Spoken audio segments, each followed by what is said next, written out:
In this video, we're going to be going through using the CAS calculator to view a residual plot and also using the CAS calculator to give all residual values of a data set.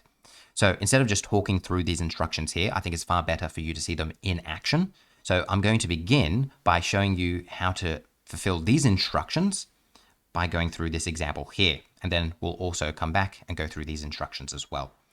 Okay, so here we have calculate the residual values for the data in the table below correct to 2 decimal places. So we have the number of hours spent fishing and the number of fish caught. The first thing that we need to do is identify what my explanatory and response variables are.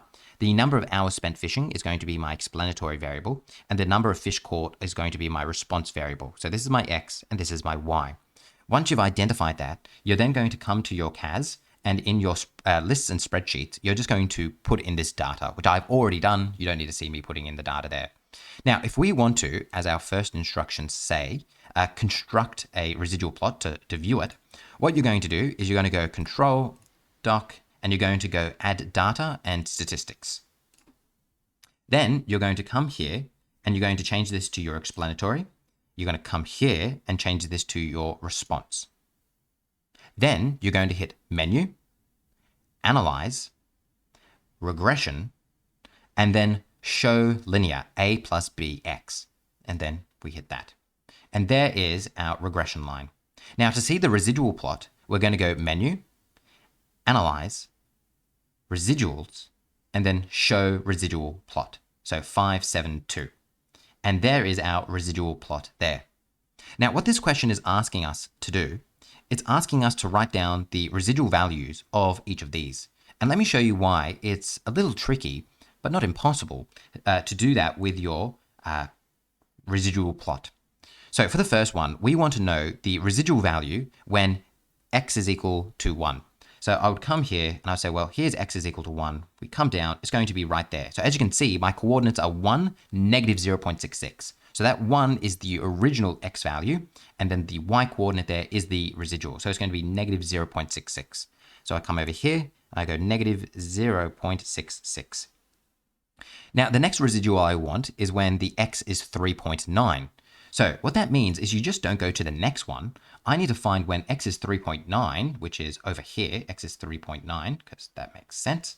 What is the residual going to be? So I would come down here. Whoopsie daisy, I would put my cursor over that one. As you can see, x is 3.9. My residual is going to be 4.04. So now I can come over here and I can go 4.04. The next one I need to find is when x is 1.4. So I would come over here and I would say, well, where is x 1.4? Here it is. So that means the residual is going to be negative 1.52. So as you can see, we're jumping around a little bit, aren't we? We can't just read it sequentially. We need to jump around to find our answers. So the next one, when it's 5.7, we would come over here. You'd say 5.7 is about there. Here it is. 5.7 will be negative 1.88. So we could keep on doing that and we can keep filling these in. Let me just do this as I've already figured them out. Negative 1.88.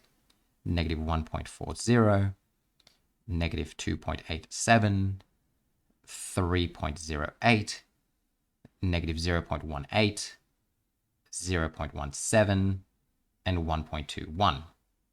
Now, is there a better way of figuring them out instead of jumping around like this and kind of finding the relevant x? And there is. And that's where we're going to now use these instructions right here. So we're going to come here and we're going to go back to our lists and spreadsheet page. Then I'm going to go menu, I'm going to go statistics, I'm going to go stat calculations, and then I'm going to go linear regression A plus BX. I'll put this as my explanatory and I'll put this as my response, and then I will hit OK. Then we're going to come down here, and if I leave my cursor, or as you know, as you're pushing the arrows down, just kind of put it in this box here, so the residual box here, so resid. In yellow, you will see all the values here. Now, what do you notice about the order of those values? Negative 0.66, 4.04, negative 1.52. Hopefully you can tell, and there it is again, that they are the order that we see, here. And I'm just looking here. Oh, this is This is a different data set. Sorry. I was looking at this one. I'm like, why is this different? But it's a different data set that they've used. So apologies for that. If you're looking here, so negative 0.66, I might even see if I can put both of these on the same screen here, because I really want to show you this. I don't think I'll be able to. But hopefully what you can recognize there, if you look at your piece of paper, this is the same order that they wanted. So we didn't have to jump around as we did before.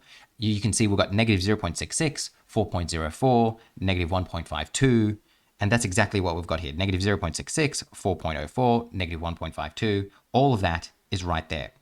So it's just keeping the order of what we've typed it in as. So it's just finding the residual of this, then this, then this, then this, then this. So if you have to list out a whole bunch of residuals, that's probably a better option than just simply drawing the residual plot. So that's just a handy little hint if you're ever asked to find a bunch of residuals at once. Okay, hopefully this has been helpful to you, and I'll see you later.